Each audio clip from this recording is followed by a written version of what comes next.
Hello दोस्तों, आज हम इंडियन पॉलिटी का एक one of the most important topic देखेंगे। वो क्या है? प्रियम्बल। वो क्या है? Preamble.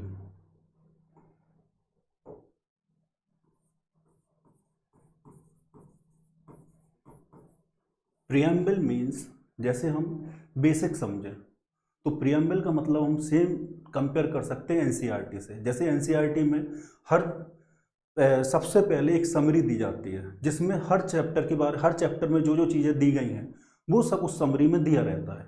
Same to same preamble में भी सेम चीज़ होती है। तो प्रियम्बल को क्या बोल सकते हैं कि ये क्या है? Introduction to the constitution. मतलब एक कॉन्स्टिट्यूशन को इंट्रोड्यूस करता है, कॉन्स्टिट्यूशन के बारे में बेसिक चीज़ें बताता है कि कॉन्स्टिट्यूशन में क्या क्या दिया गया है।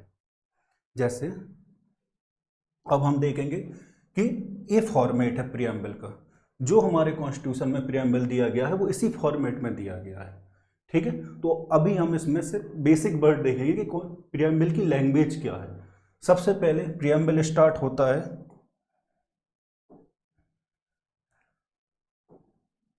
Be the people of India. मतलब be the people of India, people of India को, भारत के लोगों को प्रियम्बल में सोर्स ऑफ पावर कहा गया है।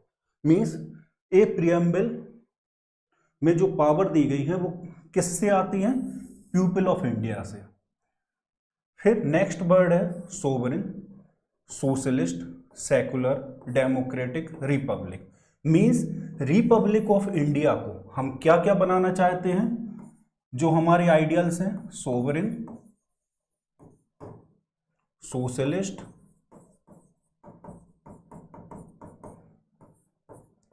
सेकुलर,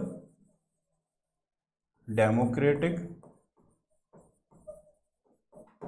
एंड, तो हम रिपब्लिक ऑफ इंडिया को as a sovereign country, as a socialist country, as a secular country and as a democratic country हम कॉन्स्टिट्यूट करना चाहते हैं। तो ये क्या है? ऑब्जेक्टिव है, आइडियल्स है। तो इन आइडियल्स के अकॉर्डिंग कंट्री को कॉन्स्टिट्यूट किया जाएगा। अब कुछ पीपल्स की एस्पिरेशन है। मतलब ये एस्पिरेशन जब इंडिया का फ्रीडम मूवमेंट चल रहा था तो उस समय इंडियन पीपल की क्या एस्पिरेशन थी? मीन्स वो इंडिया को आफ्टर इंडिपेंडेंस कैसा देखना चाहते थे। तो उन चीज़ों के बारे में, उन मेन एस्पिरेशन को दिया गया है। जैसे जस्टिस, जस्टिस कौन कौन सा justice? Social justice, economic justice, political justice. जैसे social justice, social and economic justice, तो ये एक इंट्रोडक्शन है। जैसे मैंने पहले बताया है। तो सोशल और इकोनॉमिक जस्टिस कहाँ दिया गया है? डीपीएसपी में, direct principle of state policy में। एंड पॉलिटिकल जस्टिस कहाँ दिया गया है? फंडामेंटल राइट के अंदर दिया गया है। तो उस तरह से लिबर्टी, लिबर्टी मीन्स फ्रीडम। कौन कौन सी freedom? Thought, expression, belief, faith and worship. फिर इक्वालिटी की बात आती है। इक्वालिटी, टू टाइप की इक्वालिटी की बात प्रियम्बल करता है कि इंडियन कॉन्स्टिट्यूशन टू टाइप की इक्वालिटी को प्रमोट करेगा। कौन कौन सी इक्वालिटी? स्टेटस की इक्वालिटी, मीन्स सब लोग बराबर होंगे। एंड अपॉर्चुनिटी की इक्वालिटी, मीन्स जो भी अपॉर्चुनिटी मिलेगी वो सबको एक साथ अपॉर्चुनिटी मिलेगी, एक जैसी अपॉर्चुनिटी मिलेगी। फिर फ्रेटर्निटी, फ्रेटर्निटी मीन्स भाईचारा। तो फ्रेटर्निटी को प्रमोट करने के लिए क्यों बोल रहा है? किससे क्या होगा? डिग्निटी ऑफ इंडिविजुअल, मीन्स हर, अगर सब लोग एक दूसरे को के साथ मिलकर रहेंगे तो क्या अशोर होगा? डिग्निटी, मीन्स कोई भी इंडिविजुअल डिग्निटी के साथ रह सकता है। और इससे क्या होगा? यूनिटी और इंटीग्रिटी, देश में यूनिटी बढ़ेगी और इंटीग्रिटी बढ़ेगी। Last fact about the preamble है कि प्रियम्बल हमें इनेक्टमेंट डेट के बारे में बताता है। क्या इनेक्टमेंट डेट? 26 नवंबर 1949, 26 नवंबर 1949 ये इनेक्टमेंट डेट है। अब फीचर्स ऑफ कॉन्स्टिट्यूशन, जैसा मैंने पहले बताया, तो फीचर्स में सबसे पहले क्या होगा? कॉन्स्टिट्यूशन क्या है? इंट्रोडक्शन है।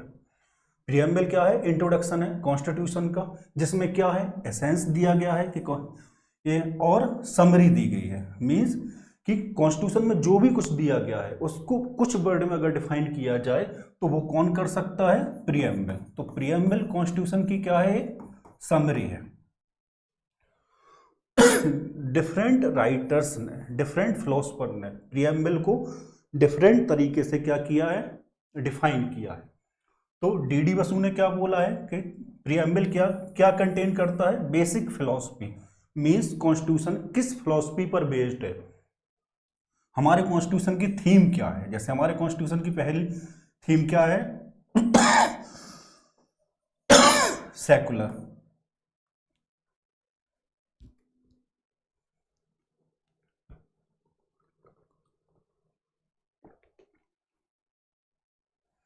कि हमारा जो कॉन्स्टिट्यूशन है वो आर्टिकल 25 से लेके 28 तक सेकुलरिज्म को प्रमोट करता है।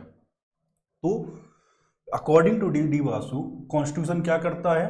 प्रीएम्बल क्या करता है? बेसिक फिलॉसफी को डिफाइन करता है और थीम बताता है।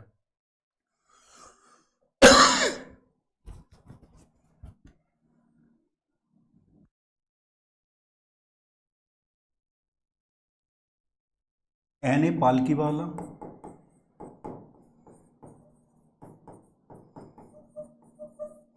एन ए पालकीवाला ने भी कॉन्स्टिट्यूशन को एज ए आइडेंटिटी, प्रीएम्बल को as a identity card define किया था कि ये क्या है? कॉन्स्टिट्यूशन का आइडेंटिटी कार्ड है। तो अलग अलग फिलोसफर, अलग अलग राइटर जो उस समय कॉन्स्टिट्यूशनल एक्सपर्ट थे, उन्होंने प्रीएम्बल को अलग अलग तरीके से क्या किया है? डिफाइन किया है। अब प्रीएम्बल की बात हो गई कि प्रीएम्बल क्या है?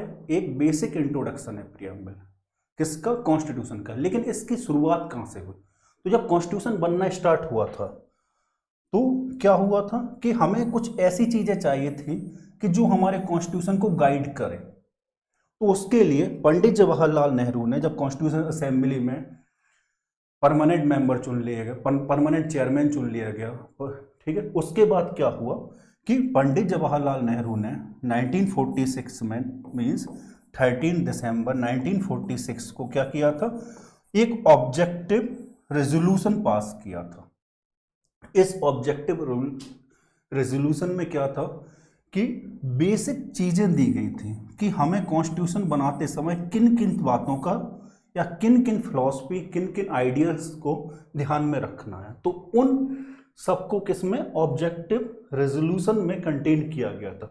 बाद में एक ऑब्जेक्टिव रेजोल्यूशन डिस्कशन के बाद इसमें बहुत सारा डिस्कशन हुआ कि हम आगे इंडिपेंडेंट इंडिया को कैसा देखना चाहते हैं, और 22 जनवरी 1947 को ये ऑब्जेक्टिव रेजोल्यूशन पास हो गया और उसके आधार पे हमारा कॉन्स्टिट्यूशन बना। और एंड में जब कॉन्स्टिट्यूशन इनेक्ट हो गया तो सबसे लास्ट में फिर प्रीएम्बल को भी क्या किया गया? इनेक्ट किया गया।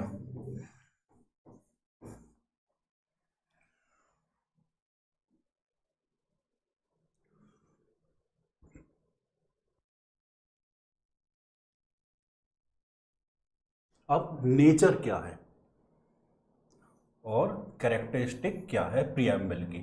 तो प्रीएम्बल का नेचर क्या है कि प्रीएम्बल एक टाइप की डिक्लेरेशन है। मींस प्रीएम्बल सिर्फ कुछ बातों को बताता है और कुछ आइडियल्स को बताता है जो हमारे कॉन्स्टिट्यूशन में लिए गए हैं, लेकिन ये एक डिक्लेरेशन है। जैसे हम इंडिया को कैसा देखना चाहते हैं? As a sovereign country, as a socialist country, as a secular country, as a democratic country. तो ये एक टाइप की क्या है? डिक्लेरेशन है। और डिक्लेरेशन होने की वजह से ये ना तो कोई पावर कन्फर करती है और ना ही किसी पावर को लिमिट करती है। मतलब ये सिर्फ हमें बता रहा है कि हमारा कॉन्स्टिट्यूशन कैसा है।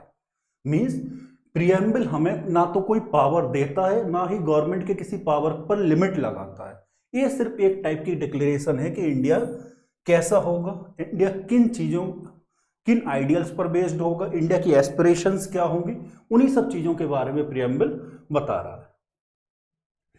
और इसके साथ साथ सुप्रीम कोर्ट ने भी एक बोला है कि अगर कोई स्पेसिफिक प्रोविजन दिया गया है कॉन्स्टिट्यूशन में, तो प्रीएम्बल कभी भी उसे ओवरराइड नहीं करेगा। मींस कॉन्स्टिट्यूशन को कभी हम इंटरप्रिटेट करना हो तो हम प्रीएम्बल को क्या कर सकते हैं? हेल्प ले सकते हैं।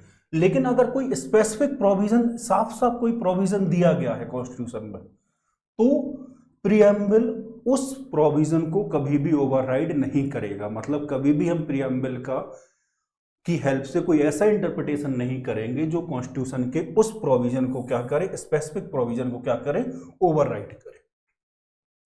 इसके साथ साथ हमने वैसे पहले भी बताया कि कॉन्स्टिट्यूशन प्रीएम्बल क्या डिक्लेयर करता है, पीपल ऑफ इंडिया को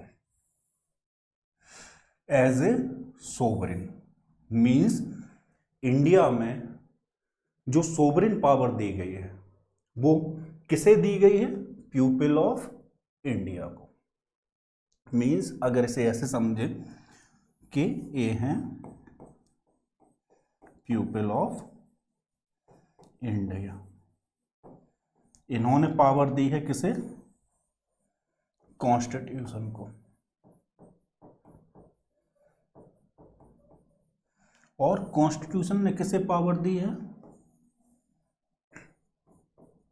स्टेट को या फिर गवर्नमेंट। तो पावर का ओरिजिन कहां से हो रहा है, पावर निकल कहां से रही है, वो निकल रही है पीपल ऑफ इंडिया से। मींस जो इंडिया का आम नागरिक है, आम नॉर्मल सिटीजन है, वो एक पावर का collective, people of India collectively power का क्या है, सोर्स है। और ये पावर किसे कन्फर कर रहे हैं, कॉन्स्टिट्यूशन को, और कॉन्स्टिट्यूशन ये पावर किसे कन्फर कर रहा है, स्टेट को। केहर सिंह केस में इस बात पर डिबेट हुई थी कि क्या people of India ultimate sovereign है या नहीं है। तो केहर सिंह केस में सुप्रीम कोर्ट ने इस बात को एक्सेप्ट किया था कि पीपल ऑफ पावर का ओरिजिन कहां से हो रहा है, पीपल ऑफ इंडिया से। जो पावर किसे दे रहे हैं, कॉन्स्टिट्यूशन को, और कॉन्स्टिट्यूशन अपनी पावर किसे ट्रांसफर कर रहा है, गवर्नमेंट को। तो केहर सिंह केस में सुप्रीम कोर्ट ने क्या बोला कि people of India as a sovereign, ये जो अजम्पशन लिया गया है, ये अजम्पशन कैसा है, कंक्लूसिव अजम्पशन है। कैसा अजम्पशन है, कंक्लूसिव अजम्पशन है। मींस इस बात पे कोई डिबेट नहीं होगी, ये एक कंक्लूजन है, और ना ही अब आज के बाद इस चीज को क्या किया जाएगा, चैलेंज किया जाएगा। It can not be challenge thereafter in the court of law. और सुप्रीम कोर्ट ने इसे क्या मान लिया, कंक्लूसिव असम्पशन मान लिया। नेक्स्ट, कॉन्स्टिट्यूशन में प्रीएम्बल में क्या क्या दिया गया है, प्रीएम्बल क्या क्या कंटेन करता है।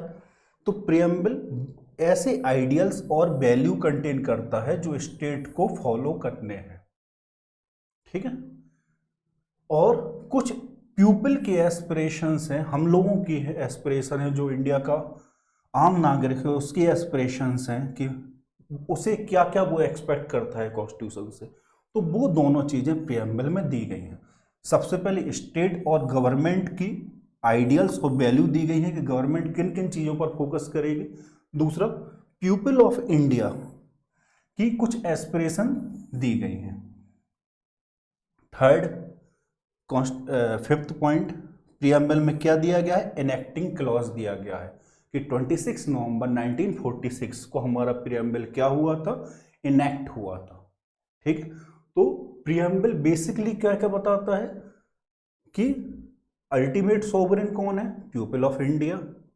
जैसे केहर सिंह केस में सुप्रीम कोर्ट ने एक्सेप्ट किया था कि आज के बाद इस चीज को कभी भी चैलेंज नहीं किया जाएगा।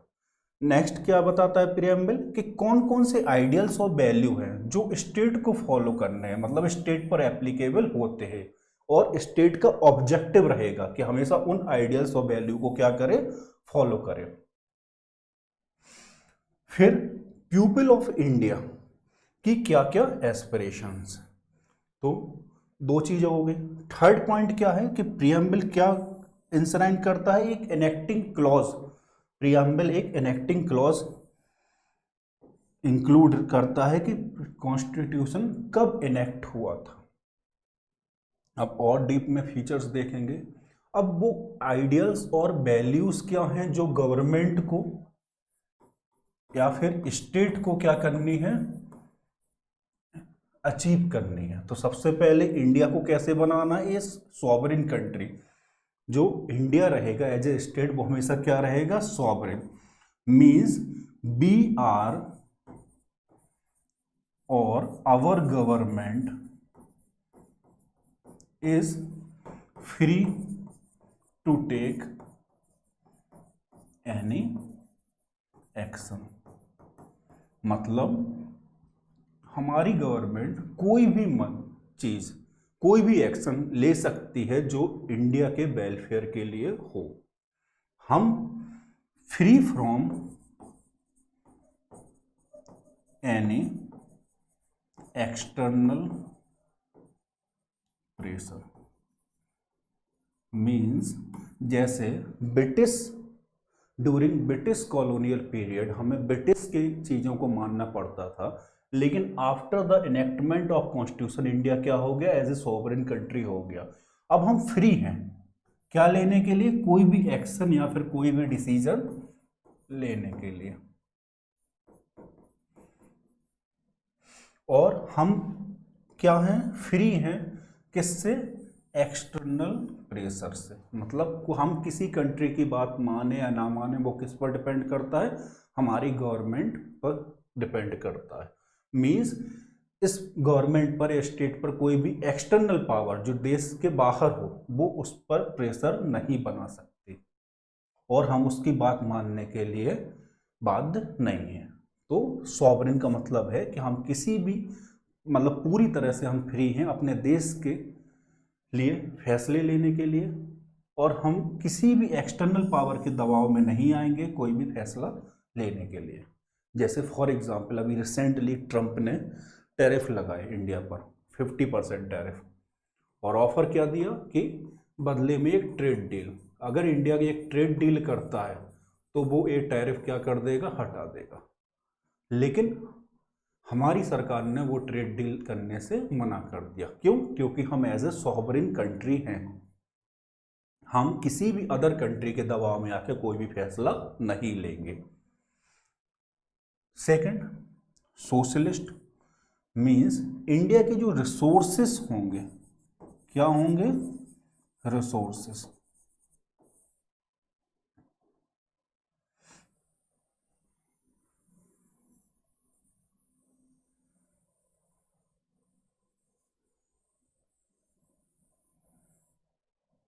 मीन्स इंडिया के जो रिसोर्सेस होंगे वो डेमोक्रेटिक वे में, कैसे, डेमोक्रेटिक वे में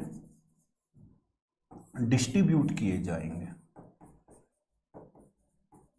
मीन्स जो स्टेट होगा वो दो चीज़ों का ध्यान देगा कि जो रिसोर्सेस हैं वो कहीं भी क्या ना हो, कॉन्सेंट्रेट ना हो, मतलब किसी भी पावर के अंदर वो कॉन्सेंट्रेट होके ना रहे। और दूसरा वो कैसे हो, इक्वली और नियरली इक्वल डिवाइड हो, जिसमें सभी पीपल जो भी इंडिया के लोग हैं उन सबको क्या हो, उन रिसोर्सेस का फायदा हो। अब यहाँ एक डिफरेंस देखते हैं। आप लोगों ने कम्युनिस्ट के बारे में सुना होगा, तो यहाँ एक छोटा सा डिफरेंस देखते हैं कि इन दोनों में डिफरेंस क्या होता है।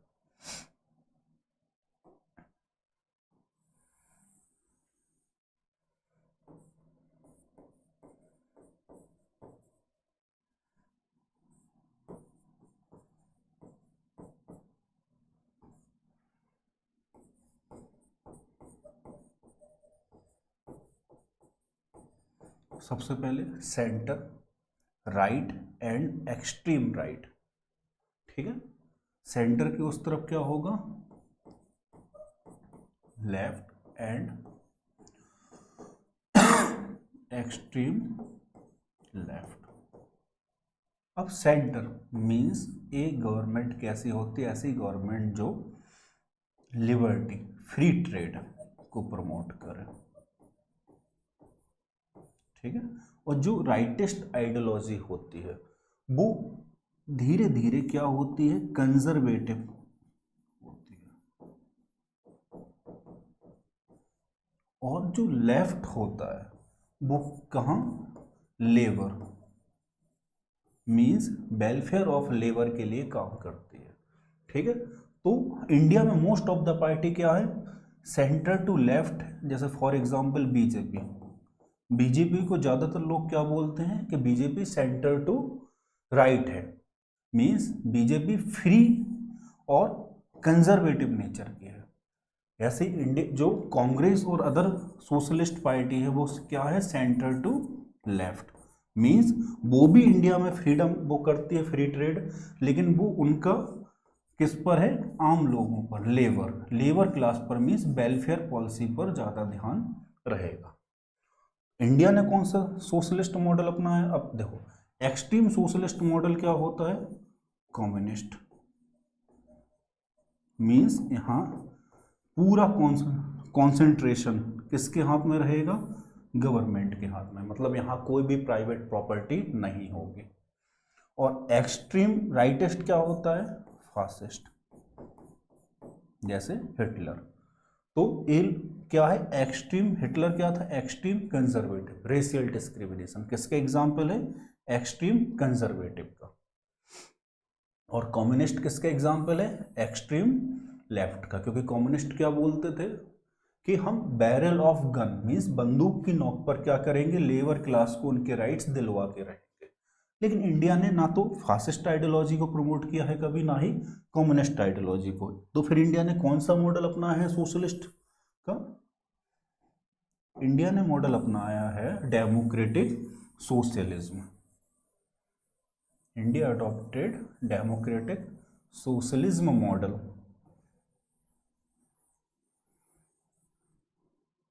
इंडिया अडॉप्टेड डेमोक्रेटिक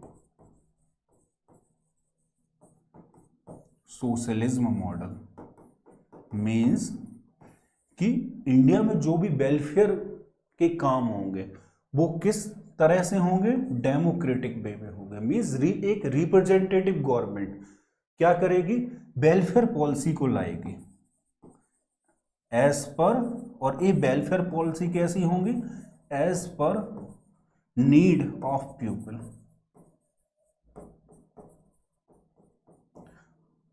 जो डेमोक्रेटिक गवर्नमेंट होगी वो रिफॉर्म लाएगी, लेकिन वे रिफॉर्म कैसे होंगे, कम्युनिस्ट जैसे बैरल ऑफ गन पर नहीं होंगे। कैसे होंगे, ये रिफॉर्म होंगे डेमोक्रेटिक वे में, मीन्स आप एक जो गवर्नमेंट बनाएंगे, मीन्स गवर्नमेंट की जो लेजिटिमेसी होगी वो डेमोक्रेटिक तरीके से होगी।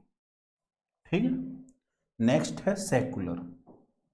नेक्स्ट आइडियल क्या है, secular. India is a secular country,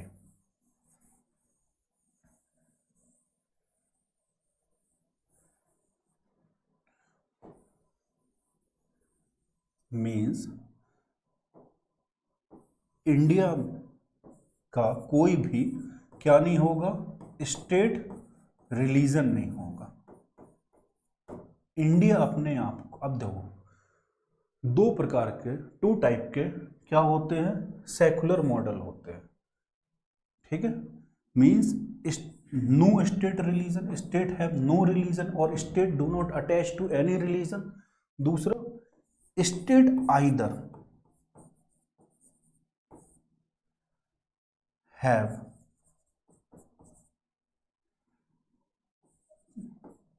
cold relation with religion, means जैसे फ्रांस में स्टेट ने अपने आप को रिलीजन से बिल्कुल सेपरेट रखा है, मीन्स ना तो स्टेट रिलीजन, किसी भी रिलीजन को प्रमोट नहीं करेगा, मीन्स स्टेट के कामों में रिलीजन का कोई भी इंटरफेयर नहीं होगा। लेकिन इंडिया ने जो मॉडल अपनाया है सेकुलरिज्म का, वो मॉडल क्या है कि इंडिया अपने जितने भी रिलीजन हैं उन सब से क्या करेगा, इक्वल रिलेशन बना के रखेगा, मीन्स इंडिया किसी भी रिलीजन के साथ डिस्क्रिमिनेशन नहीं करेगा। जैसे रिलेशन एक रिलीजन के साथ है वैसे ही रिलेशन क्या होंगे, दूसरे रिलीजन के साथ होंगे। जैसे इंडिया में चार धाम यात्रा,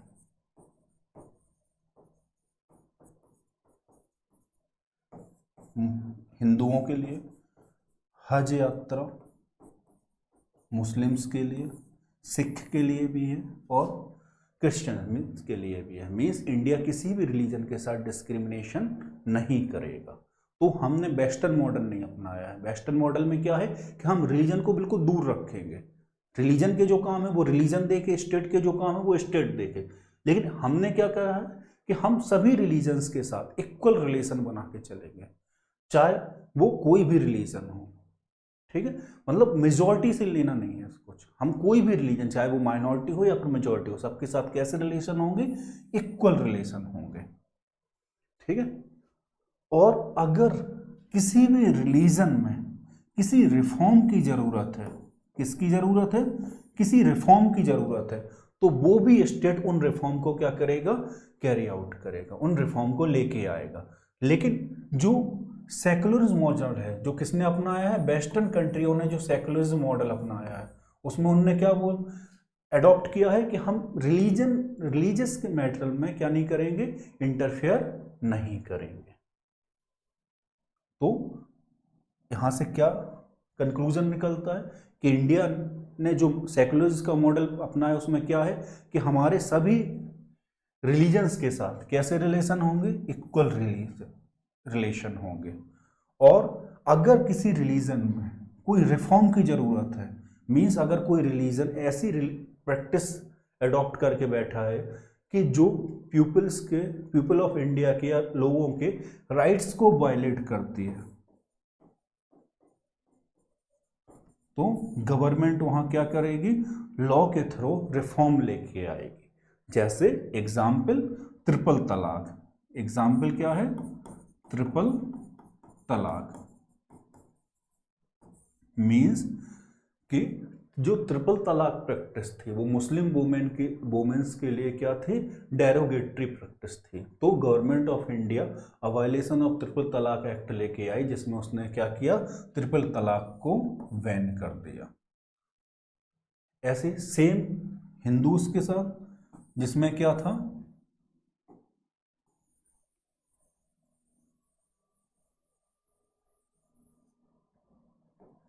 सबरीमाला इशू, सबरीमाला इशू। ये भी इस प्रैक्टिस में क्या था कि सबरीमाला टेम्पल में एक पर्टिकुलर एज की वुमेन की एंट्री क्या थी, बैन थी। तो यहां भी सुप्रीम कोर्ट ने इस सबरीमाला में वुमेन चाहे वो किसी भी एज ग्रुप की हो, उन सब की एंट्री को क्या कर दिया, अलाउ कर दिया। ठीक है, तो हमारा जो सेकुलरिज्म का मॉडल है, हम सभी रिलीजन्स के साथ एक मतलब सभी रिलीजन्स के साथ हम कैसे इक्वल रिलेशन बना के चलेंगे। और अगर किसी रिलीजन में किसी रिफॉर्म की जरूरत है, मीन्स कोई भी रिलीजन कोई भी डेरोगेटरी प्रैक्टिस को अडॉप्ट करके बैठा है, तो उसमें हम रिफॉर्म भी लेके आएंगे। तो ये हमारा सेकुलरिज्म का मॉडल है। नेक्स्ट, आइडियल्स एंड वैल्यूज क्या हैं जो गवर्नमेंट को फॉलो करने हैं।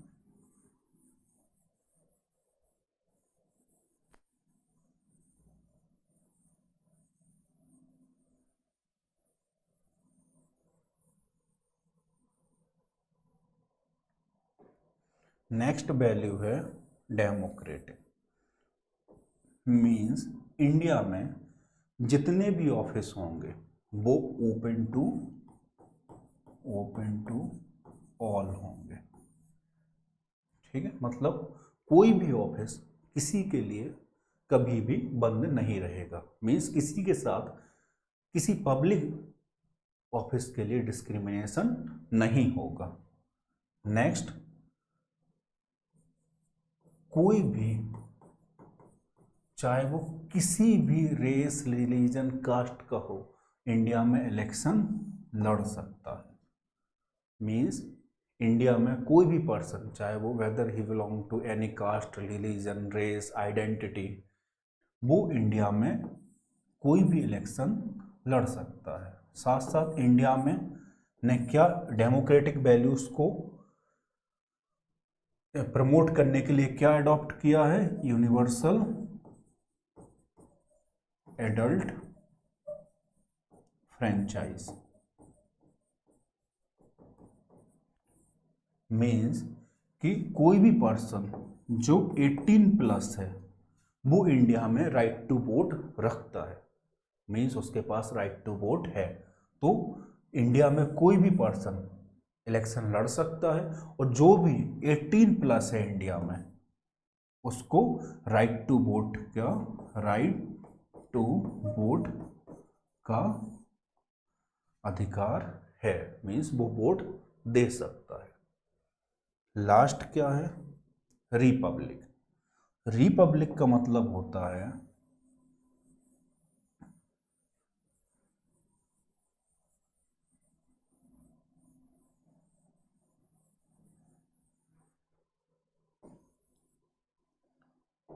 रिपब्लिक का मतलब होता है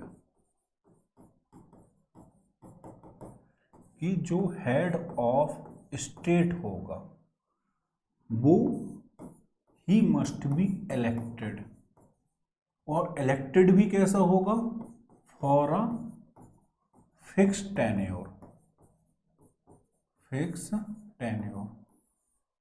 and the office should not be hereditary. Means office क्या नहीं होगा? हेरेडिटरी नहीं होगा। मीन्स तो 3 कंडीशन है कि he must be elected for a fix tenure और office must not be hereditary. Means कोई भी उस हेड ऑफ स्टेट के लिए जो उन क्वालिफिकेशन को फॉलो कर रहा है वो उस हेड ऑफ स्टेट के लिए वो इलेक्शन लड़ सकता है और हेड ऑफ स्टेट का ऑफिस होल्ड कर सकता है। जैसे फॉर एग्जांपल मान लो कोई एक बार इलेक्टेड हुआ लेकिन उसका कोई फिक्स टेन्योर नहीं है, तो उसे हम क्या नहीं बोलेंगे? रिपब्लिक नहीं बोलेंगे। या फिर कोई ऐसा पर्सन है जो हेड ऑफ स्टेट है और उसे वो power, head of state power कहाँ से आई है? एज ए हेरिडेटरी राइट आई है।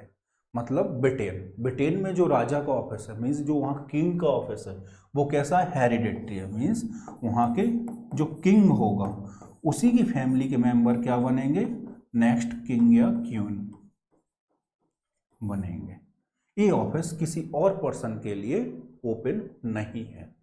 तो 3 कंडीशन है कि ऑफिस कैसा होना चाहिए? इलेक्टेड होना चाहिए, फॉर अ फिक्स टेन्योर होना चाहिए और हेरिडेटरी नहीं होना चाहिए। ठीक है। तो वैल्यूज एंड एस्पिरेशन। तो इंडियन कॉन्स्टिट्यूशन को हमारे फाउंडिंग फादर ने, और इवन वी कैन से कि प्रियम्बल में रिपब्लिक ऑफ इंडिया को बहुत ही ब्यूटीफुली डिफाइन किया है। कैसे डिफाइन किया है?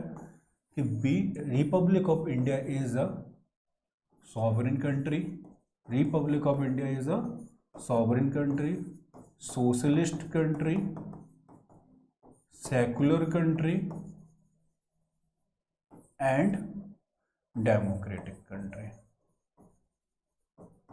तो these are 4 adjectives which define Republic of India. तो ये हो गई स्टेट की बात। किसकी? स्टेट की, कि स्टेट को इन आइडियल्स एंड वैल्यूज को फॉलो करना है। नेक्स्ट, अब पीपल ऑफ इंडिया की एस्पिरेशंस क्या हैं? पीपल ऑफ इंडिया की aspirations, people of India, Bharat के लोग जब इंडिया की फ्रीडम मूवमेंट में पार्टिसिपेट कर रहे थे तो उन्होंने कुछ चीज़ें सोच के रखी थी कि जब इंडिया फ्री होगा, India as a independent country बनेगा, तब वो अपनी कंट्री को, इंडिया को कैसे देखना चाहते हैं, या फिर वो किन किन राइट्स को एक्सपेक्ट करते हैं कि उन्हें वो as a freedom citizen of India उन्हें वो राइट्स मिलने चाहिए। तो उन राइट्स के बारे में भी प्रियम्बल में दिया गया है। पहला राइट है लिबर्टी, विच मीन्स फ्रीडम। किस किस की फ्रीडम दी गई है? Liberty of thought, expression believe, faith, worship. Means हम कोई भी चीज सोच सकते हैं, कोई भी चीज एक्सप्रेस कर सकते हैं, किसी भी चीज पर बिलीव कर सकते हैं, किसी पर फेथ रख सकते हैं और किसी भी चीज को वर्शिप कर सकते हैं। ये कुछ बेसिक फ्रीडम है। आर्टिकल 19(1)(2) में कुछ रीजनेबल रिस्ट्रिक्शन दिए गए हैं कुछ चीज़ों को लेके, तो उन रिस्ट्रिक्शन को अगर हटा दें तो हमें क्या है, इन चीज़ों, इन बेसिक फ्रीडम दी गई है। वो फ्रीडम क्या है? Liberty of thought, liberty of expression, liberty of belief, liberty of faith and liberty of worship. Next, justice means न्याय। तो justice, people of India, Bharat के लोग जब फ्रीडम मूवमेंट लड़ रहे थे तो किन जस्टिस को, किस टाइप के जस्टिस को एक्सपेक्ट कर रहे थे? जस्टिस क्या था? Justice, social justice, economic justice and political justice. तो प्रियम्बल इसी जस्टिस के बारे में बताता है कि हमारा कॉन्स्टिट्यूशन इन 3 टाइप के जस्टिस को क्या करता है? इंश्राइन करता है। जैसे सोशल एंड इकोनॉमिक जस्टिस कहाँ दिए गए हैं? DPSP में, directive principle of state policy में सोशल एंड इकोनॉमिक जस्टिस दिए गए हैं। पॉलिटिकल जस्टिस कहाँ दिए गए हैं? फंडामेंटल राइट्स के अंदर दिए गए। तो फंडामेंटल राइट्स हमें पॉलिटिकल जस्टिस देता है एंड DPSP हमें क्या देता है? Economic and social justice provide करता है।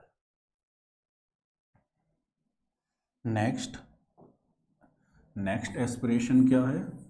इक्वालिटी। इक्वालिटी मीन्स सभी लोग बराबर रहेंगे। अब जो इक्वालिटी मिली है वो किन में मिली है? 2 चीजों में।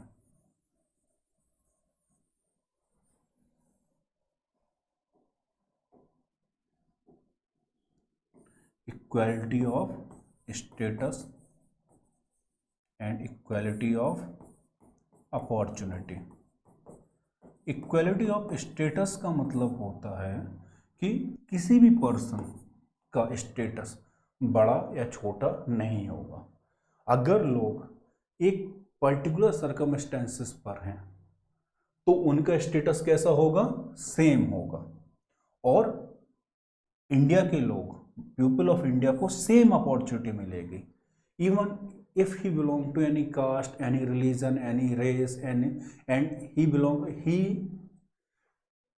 belong to any part of India, he always have same opportunity with respect to other people.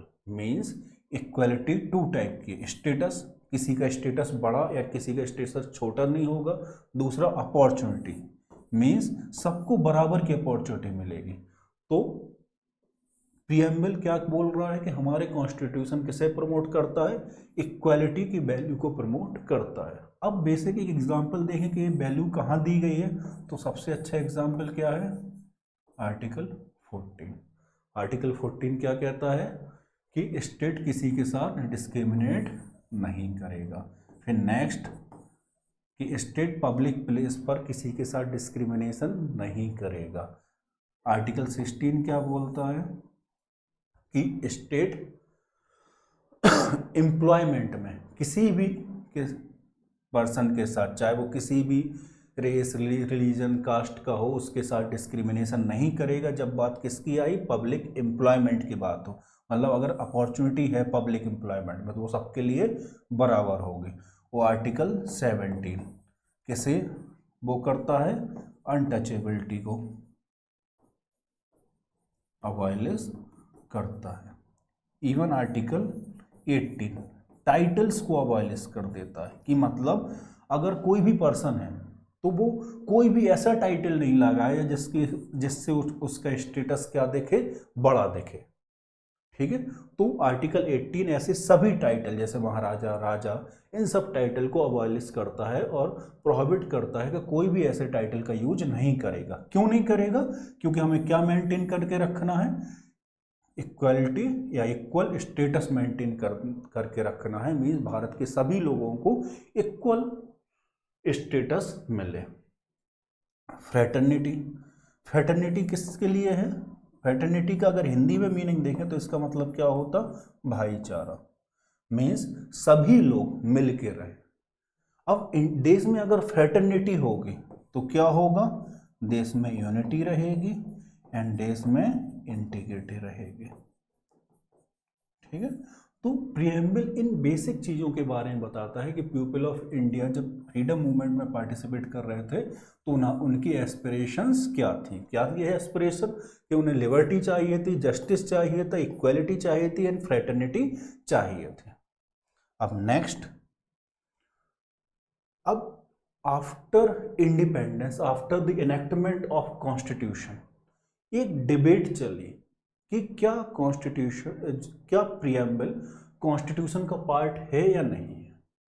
ठीक है, तो डिबेट में ये डिबेट कहाँ से निकल के आई? क्योंकि कुछ लोगों का मानना था कि प्रियम्बल को सबसे लास्ट में इनेक्ट किया गया है। क्या किया गया है? प्रियम्बल को सबसे लास्ट में इनेक्ट किया गया है। तो प्रियम्बल क्या है? Is not a part of constitution. Preamble ये एक ट्रेडिशनल व्यू है जो कब हुआ था? बेरुवारी केस। बेरुवारी केस को प्रेसिडेंट ने रेफरेंस के तौर पर सुप्रीम कोर्ट से एडवाइस मांगी थी। ठीक है, कि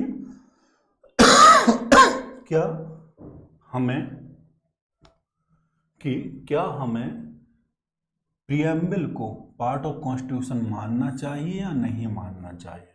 तो रीजन जो लोग कह रहे थे कि preamble is not a part of constitution, उनका कहना क्या था कि प्रियम्बल जो है वो सबसे लास्ट में अडॉप्ट किया गया था।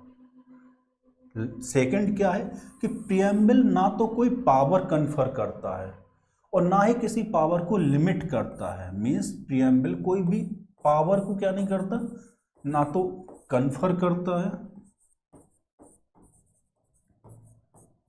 और ना ही किसी पावर को लिमिट कर रहा है।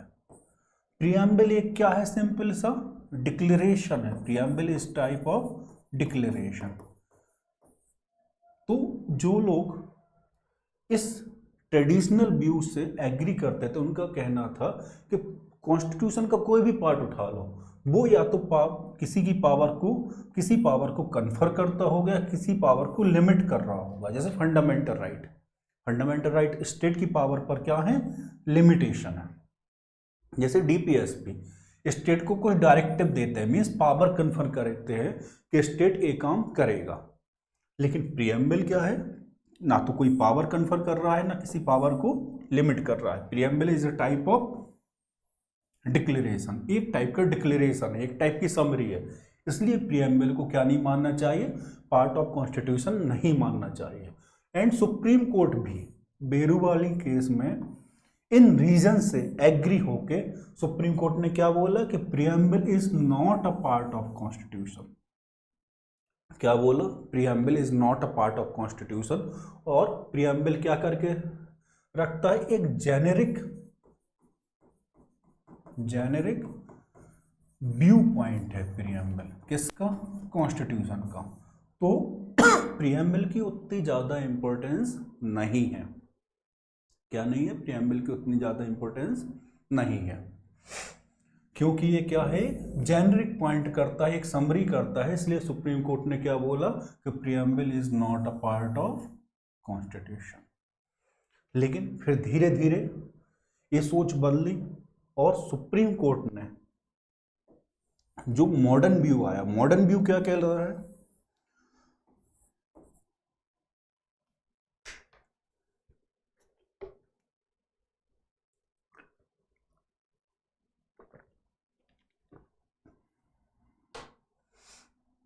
मॉडर्न व्यू क्या कहता है कि प्रियम्बल को पार्ट ऑफ कॉन्स्टिट्यूशन हमें क्या करना चाहिए? एक्सेप्ट करना चाहिए। प्रियम्बल को as a part of constitution हमें एक्सेप्ट करना पड़ेगा। क्यों करना पड़ेगा? इनके भी रीजंस थे। मॉडर्न व्यू जो मॉडर्न व्यू से एग्री थे उनके भी अपने रीजंस थे कि विथ टाइम अगर कॉन्स्टिट्यूशन में कोई चेंज आते हैं तो उसकी समरी में भी चेंज आना जरूरी है। और प्रियम्बल क्या है? कॉन्स्टिट्यूशन की समरी।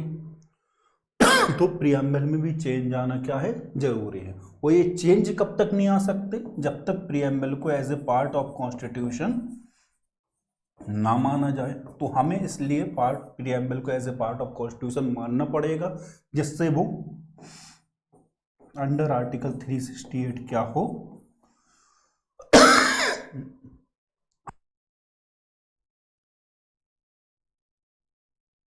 जिससे वो अंडर आर्टिकल 368 के या 368 के अंदर जो प्रोसेस दी गई है उससे हम क्या कर सके? प्रियम्बल को अमेंड कर सके। तो सुप्रीम कोर्ट ने इन केशवानंद भारती केस, जो एक बहुत फेमस केस है, उस केस में प्रियम्बल को as a part of constitution accept कर लिया था। मॉडर्न व्यू से एग्री होकर सुप्रीम कोर्ट ने अपना बेरूवारी का जो एडवाइजरी जुरिडिक्शन दिया था, एडवाइजरी जजमेंट दिया था, वो क्या कर दिया? चेंज करके और क्या कर लिया? पार्ट ऑफ कॉन्स्टिट्यूशन किसे? प्रियम्बल को एक्सेप्ट कर लिया। रीजंस क्या थे? जो लोग मतलब केशवानंद भारती के समय तक एक मॉडर्न व्यू आ गया था कि जैसे जैसे टाइम चेंज हो रहा है वैसे वैसे हमें कॉन्स्टिट्यूशन में चेंजेस लाने पड़ेंगे, और उसके साथ साथ हमें कॉन्स्टिट्यूशन की समरी में भी चेंज लाने पड़ेंगे। और ये चेंज कब तक नहीं आ सकते? जब तक हम प्रियम्बल को कॉन्स्टिट्यूशन का पार्ट नहीं माने, या जब तक हम प्रियम्बल को कॉन्स्टिट्यूशन का पार्ट माने तभी हम ये चेंज ला सकते हैं। तो इसलिए हमें प्रियम्बल को कॉन्स्टिट्यूशन का पार्ट मानना पड़ेगा, तभी हम उसमें आर्टिकल 368 के अंदर चेंज कर सकते हैं। तो सुप्रीम कोर्ट ने क्या किया? प्रियम्बल को कॉन्स्टिट्यूशन का पार्ट मान लिया। फिर आया कौन सा? Most famous amendment. कौन सा अमेंडमेंट था?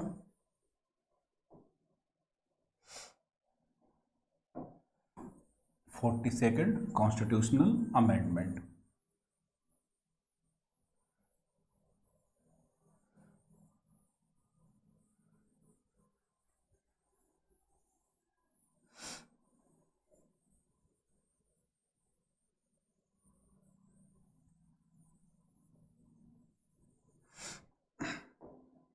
कौन सा अमेंडमेंट था? केशवानंद भारती केस, जब इसने केशवानंद भारती केस में सुप्रीम कोर्ट ने प्रियम्बल को पार्ट ऑफ कॉन्स्टिट्यूशन मान लिया, तो गवर्नमेंट 42nd अमेंडमेंट लेके आई।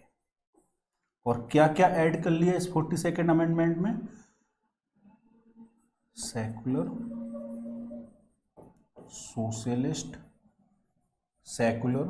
Socialist, and integrity. In 3 words को प्रियम्बल में इंक्लूड किया गया 42nd अमेंडमेंट के थ्रू। मींस जैसे सुप्रीम कोर्ट ने बोला कि preamble is a part of constitution, वैसे ही गवर्नमेंट को 2-3 साल में 42nd अमेंडमेंट 1976 में कॉन्स्टिट्यूशन में अमेंडमेंट लेके आई, उसके साथ साथ प्रियम्बल में भी अमेंडमेंट लेके आई और 3 वर्ड को इंक्लूड किया गया, सोशलिस्ट, सेकुलर एंड इंटीग्रिटी। इसके बाद फिर सुप्रीम कोर्ट में केस पहुंचा, कौन सा? LIC ऑफ इंडिया 1994 का। यहाँ तो सुप्रीम कोर्ट ने प्रियम्बल को सब रीजंस हटा के, मीन्स जो बेरूबारी में एक्सेप्ट किए थे उन रीजंस को हटा के प्रियम्बल को क्या मान लिया? इंटीग्रल पार्ट मान लिया कि ये एक कॉन्स्टिट्यूशन का इंटीग्रल पार्ट है। मीन्स इसे आप चाहे के भी अलग नहीं कर सकते। लेकिन सुप्रीम कोर्ट ने यहाँ एक क्या दिया?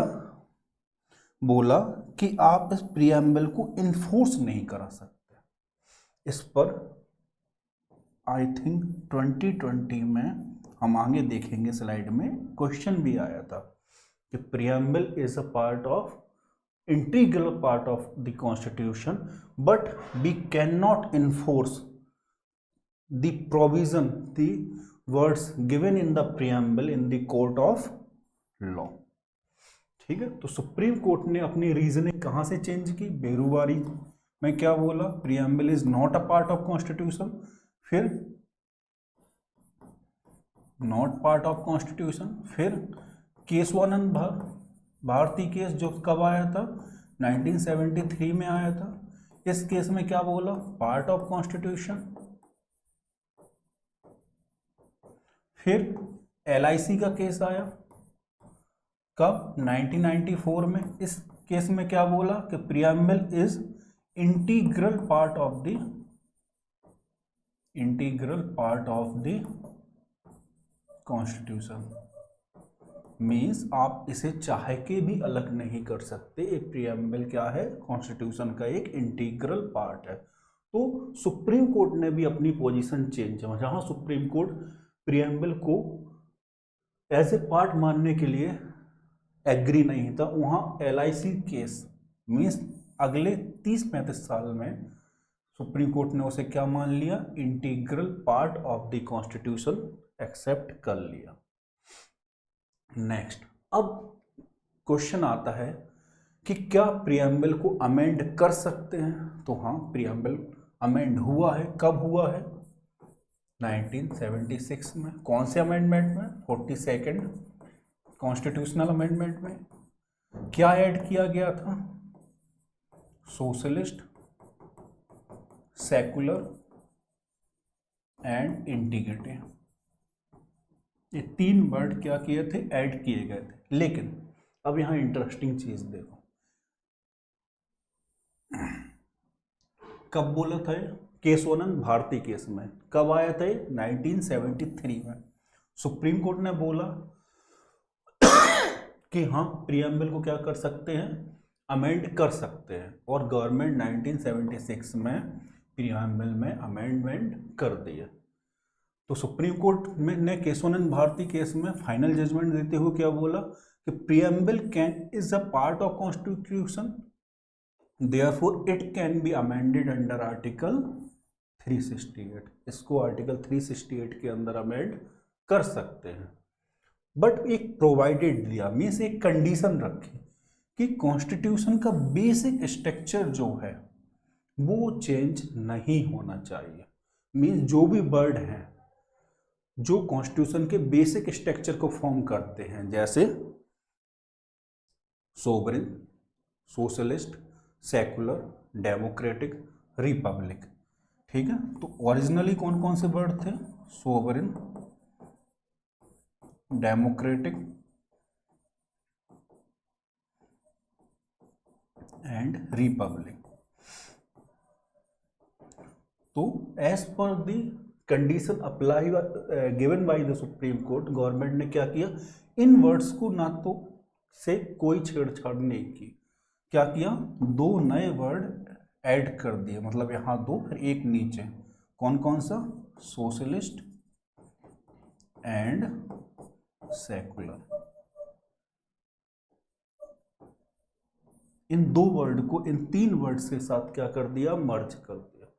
मींस इन वर्ड्स के साथ कोई भी छेड़खानी नहीं की। सुप्रीम कोर्ट ने क्या बोला कि बेसिक वैल्यू जो हैं जिन पर कॉन्स्टिट्यूशन टिका हुआ है, तो कॉन्स्टिट्यूशन हमारे किन वैल्यूज पर टिका हुआ है कि हम एक सॉवरेन कंट्री हैं, हम एक डेमोक्रेटिक कंट्री, हम एक रिपब्लिक कंट्री है। ये कॉन्स्टिट्यूशन की बेसिक वैल्यू है। इन्हें ना तो आप अल्टर कर सकते हो, चेंज कर सकते हो, ना ही आप क्या कर सकते हो, डिस्ट्रॉय कर सकते हो। तो हाँ, कॉन्स्टिट्यूशन का जो इंटीग्रल पार्ट है प्रीएम्बल, इसको अमेंड किया जा सकता है। लेकिन हम बेसिक चीजों को, जो बेसिक वैल्यू है, मीन्स जो हमारे कॉन्स्टिट्यूशन की नींव है, उनको हम क्या नहीं कर सकते, ना तो अल्टर कर सकते हैं और ना ही उन्हें डिस्ट्रॉय कर सकते हैं। ठीक है। तो अब देखते हैं प्रीएम्बल फिर से कि अब लिखा क्या है, एक बार बेसिक समझते हैं।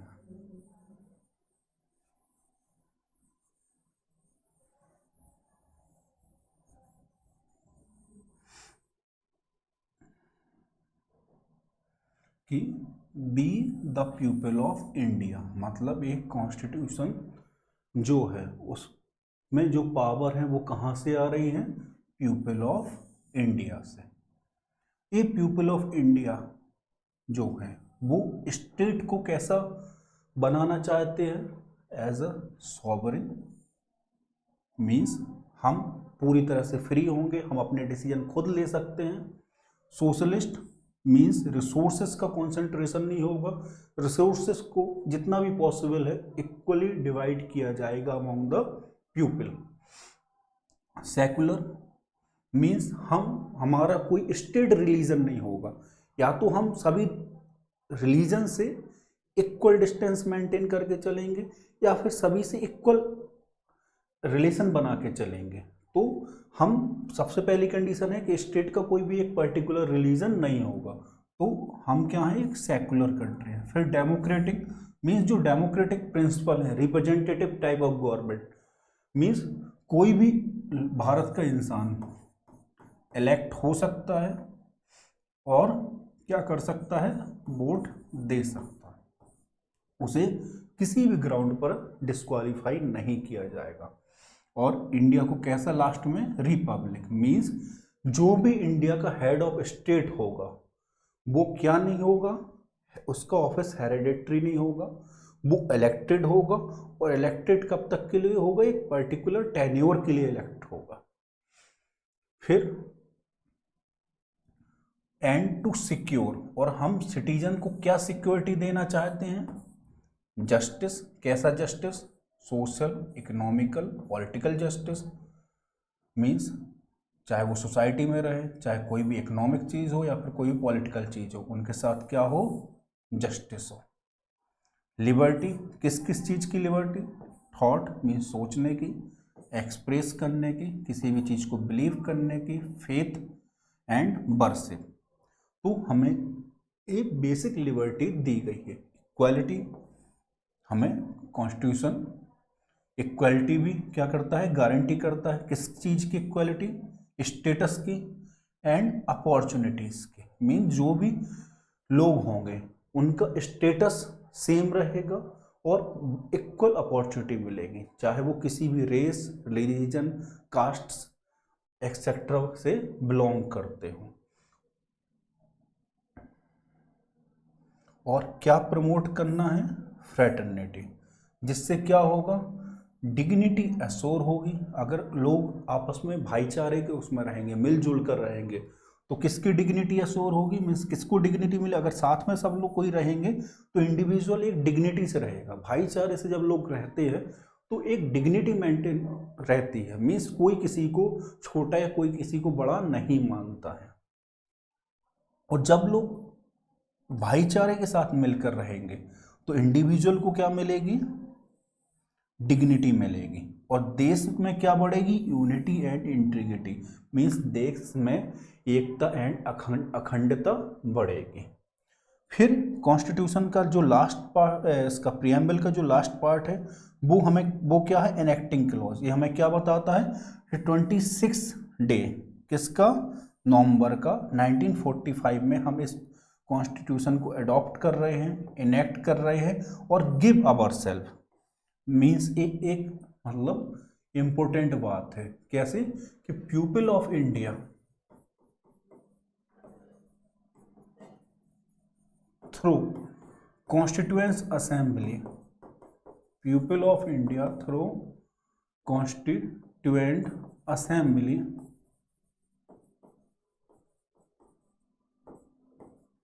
Making constitution and giving it to ourselves, means खुद के लिए कॉन्स्टिट्यूशन बना रहे हैं, कौन, पीपल ऑफ इंडिया। किसके थ्रू, कॉन्स्टिट्यूएंट असेंबली के थ्रू। वो एक कॉन्स्टिट्यूशन कब बन के तैयार हुआ था, तो इनेक्टिंग क्लॉज क्या कहता है, 26 नवंबर 1949 को ये कॉन्स्टिट्यूशन बन के रेडी हुआ था। ठीक है, तो ये बेसिक प्रियम्बल था, जिसमें हमने क्या क्या पढ़ा कि प्रियम्बल के फीचर्स क्या क्या हैं, कि एक सिर्फ इंट्रोडक्शन है, इसमें बेसिक फिलॉसफी हैं, थीम्स हैं। ये कॉन्स्टिट्यूशन जो है, मतलब जो प्रियम्बल है वो किस पर बेस्ड है, ऑब्जेक्टिव रेजोल्यूशन पर बेस्ड है।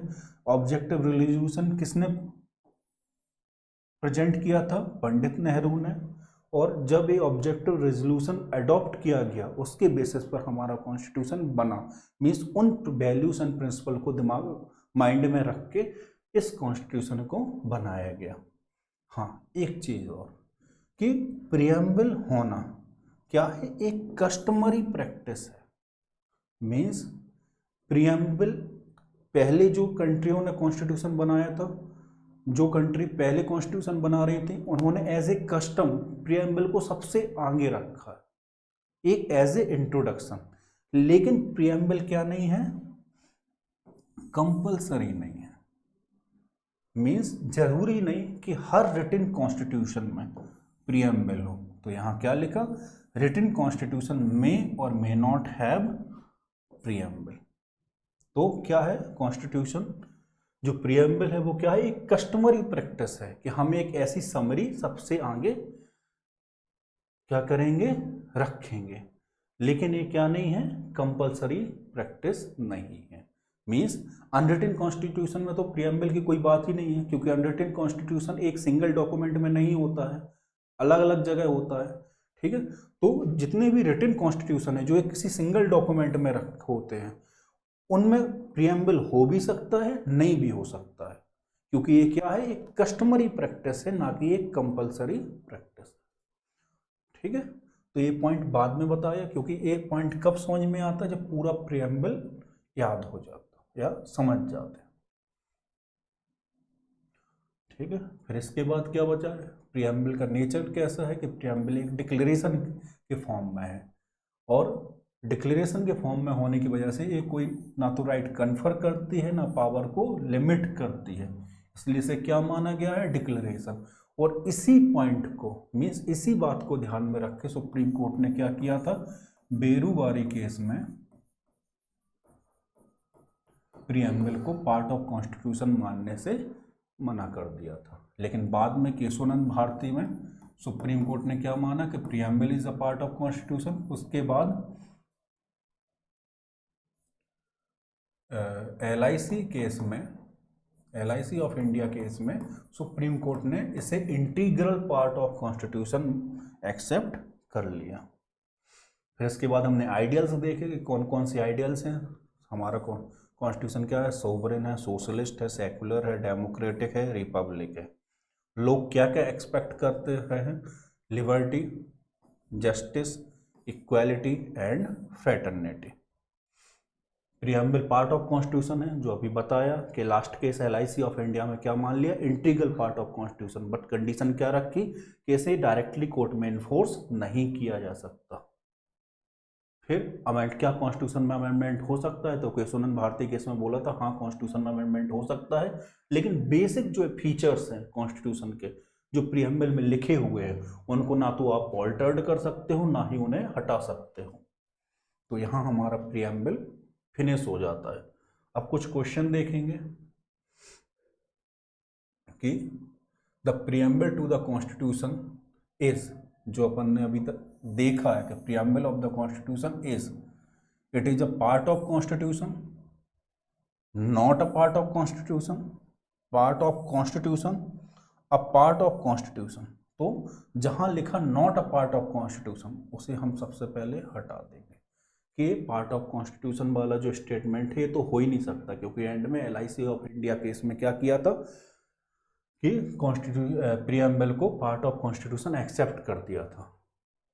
Part of constitution but has no legal effect. अब दूसरी कंडीशन देखते हैं, part of constitution has same legal effect, और part of constitution has no legal effect independently of the other part. तो best statement क्या है, ये है कि प्रियम्बल क्या है, पार्ट ऑफ कॉन्स्टिट्यूशन है, लेकिन इसका कोई लीगल इफेक्ट नहीं है। जैसा LIC केस में कहा गया था कि हम इसे क्या नहीं कर सकते, इन्फोर्स नहीं करा सकते हैं। ठीक है, तो ये वाला स्टेटमेंट मोस्ट अप्रोप्रिएट है, जो इस प्रियम्बल को क्या कर रहा है, डिफाइन कर रहा है। Next, which of the following objective embodied in the preamble of to the constitution. ये कब का क्वेश्चन है? 2017 का। इसमें क्या बोला कि कौन सा ऐसा ऑब्जेक्टिव है जो हमारे कॉन्स्टिट्यूशन, हमारे प्रीएम्बल में नहीं दिया गया है? तो liberty of thought, second economic liberty, third liberty of expression, fourth liberty of belief. तो किन किन लिबर्टी दी गई हैं? Liberty of thought, expression, belief, faith and worship. तो क्या पूछा है? Not a part of constitution. तो कौन सा नहीं है? इकोनॉमिक लिबर्टी नहीं है, क्योंकि उसने क्या पूछा है? नॉट। तो इसमें कोई भी इकोनॉमिक लिबर्टी नहीं है। तो ये इसका आंसर हो जाएगा, क्योंकि क्वेश्चन कैसा है? Negative. Next, the mind of makers of the constitution of India is reflected in which of the following. जो माइंड ऑफ मेकर्स है कॉन्स्टिट्यूशन का, वो इनमें से किस चैप्टर में क्या है, या किस हेडिंग के अंदर रिफ्लेक्ट होता है? तो हमने अभी क्या पढ़ा? प्रीएम्बल के अंदर, कि प्रीएम्बल क्या करता है कि mind of makers of constitution, के हमारे कॉन्स्टिट्यूशन के जो मेकर्स थे, फाउंडिंग फादर थे, वो हमारे कॉन्स्टिट्यूशन को क्या बनाना चाहते थे, कैसा बनाना चाहते थे, इंडिया को कैसे डिफाइन करना चाहते थे, वो उन्होंने सब कहाँ लिखा? प्रीएम्बल में लिखा। फाउंडिंग फादर्स ने वो सब कहाँ लिखा? प्रीएम्बल में वो सब चीजें दी हैं। Next question, economic justice is one of the objective of Indian constitution has been provided. तो हमने मैंने एक बार पहले बताया था कि पॉलिटिकल जस्टिस कहाँ दिया गया है? फंडामेंटल राइट्स के अंदर, और सोशल एंड इकोनॉमिक जस्टिस कहाँ दिया गया है? डीपीएसपी के अंदर। ठीक है, तो इसने क्या पूछा कि economic justice is one of the objective of Indian constitution has been provided. तो डीपीएसपी के अंदर तो पक्का है, तो जिस ऑप्शन में डीपीएसपी नहीं है उसे हम क्या करेंगे? हटा देंगे। तो इसमें क्या है? प्रीएम्बल है, फंडामेंटल राइट है। इसमें क्या है? फंडामेंटल राइट है और डीपीएसपी है, लेकिन और थर्ड क्या है? प्रीएम्बल। तो प्रीएम्बल में कहाँ है सोशल जस्टिस? जो जस्टिस की बात प्रीएम्बल में जो एक क्या है? एस्पिरेशन जस्टिस दी गई है, वो कौन सी दी गई है? Social, economical and political. Last question prelim का है कि universal declaration of human right, ठीक है, other than the fundamental right, which of the following part of constitution reflect the principle and provision of क्या? यूडीएचआर। तो universal declaration of human right की जो principles हैं, वैल्यू हैं, वो India के किस पार्ट में रिफ्लेक्ट होती हैं? ठीक है, तो देखो क्या है इसका आंसर? 1, 2 एंड 3 मीन्स प्रीएम्बल में भी रिफ्लेक्ट होती है, क्योंकि प्रीएम्बल भी किसकी बात करता है? लिबर्टी की, जस्टिस की, है ना, इक्वालिटी की। तो ये यूडीएचआर की बेसिक वैल्यू है। इसके साथ साथ डायरेक्टिव प्रिंसिपल में भी दी गई है। क्यों? क्योंकि डीपीएसपी किसकी बात करता है? सोशल एंड इकोनॉमिक जस्टिस की। तो जहाँ जस्टिस आया तो वहाँ भी ये ह्यूमन राइट का जो डिक्लेरेशन थी उसमें सोशल एंड इकोनॉमिक जस्टिस के बारे में दिया गया। अब फंडामेंटल ड्यूटीज, क्या ये यूडीएचआर में फंडामेंटल ड्यूटीज जो हमारी हैं वो यूडीएचआर से क्या हैं? जो हमारी फंडामेंटल ड्यूटी है वो यूडीएचआर से, universal declaration of human right से इंस्पायर है। कौन? Fundamental duty. तो यूडीएचआर में कुछ ऐसे प्रोविजन हैं जो सोशल ड्यूटीज को डिफाइन करते हैं। क्या डिफाइन करते हैं?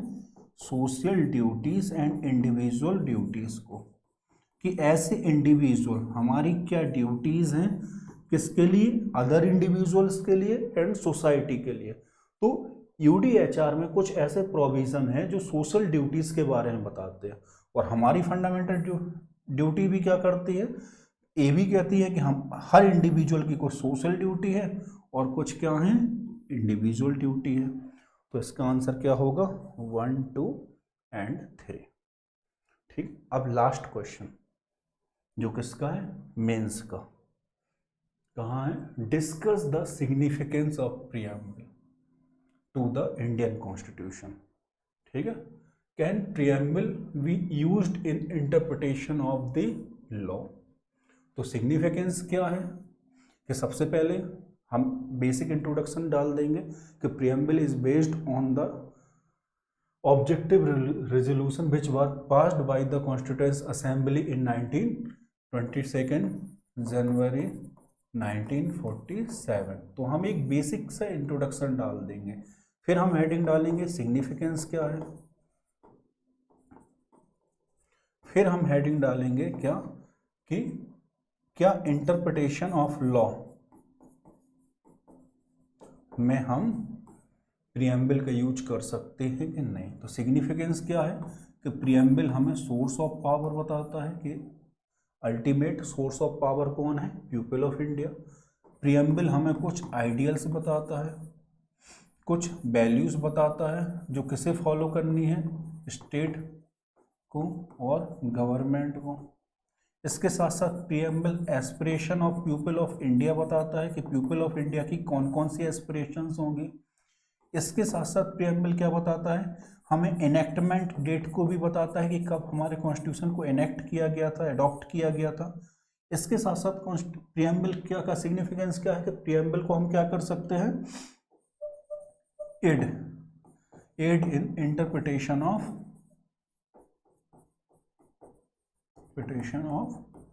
कॉन्स्टिट्यूशन। मीन्स हम अपने प्रियम्बल को कॉन्स्टिट्यूशन के प्रोविजन के इंटरप्रिटेशन में क्या कर सकते हैं, ऐड कर सकते, लेकिन मतलब मदद ले सकते हैं। लेकिन ये जो मदद लेंगे प्रियम्बल की वो कब लेंगे, जब प्रोविजन कैसे हो, स्पेसिफिक ना हो, स्पेसिफिक ना हो और क्या हो, कहीं एम्बिग्यूटी आ रही है या फिर बेगनेस आ रही है, तभी हम क्या करेंगे, प्रियम्बल की हेल्प लेंगे किसमें, कॉन्स्टिट्यूशन के इंटरप्रिटेशन में। तो इंटरप्रिटेशन वाले में जो मतलब हेडिंग है उसमें ये डाल देंगे। वो किस केस में बोला गया था, केशवानंद भारती केस कब का है, 1973 का। तो इन पॉइंट की मदद से हम ये मेंस का क्वेश्चन आप लोग लिख सकते हैं। चलो प्रियम्बल, तो दोस्तों preamble as a topic complete हो चुका है। अब हम नेक्स्ट क्लास में नेक्स्ट टॉपिक को देखेंगे। तो हम स्टार्ट कहाँ से करेंगे, अब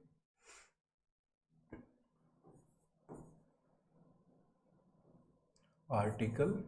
नेक्स्ट टॉपिक क्या रहेगा, सबसे पहले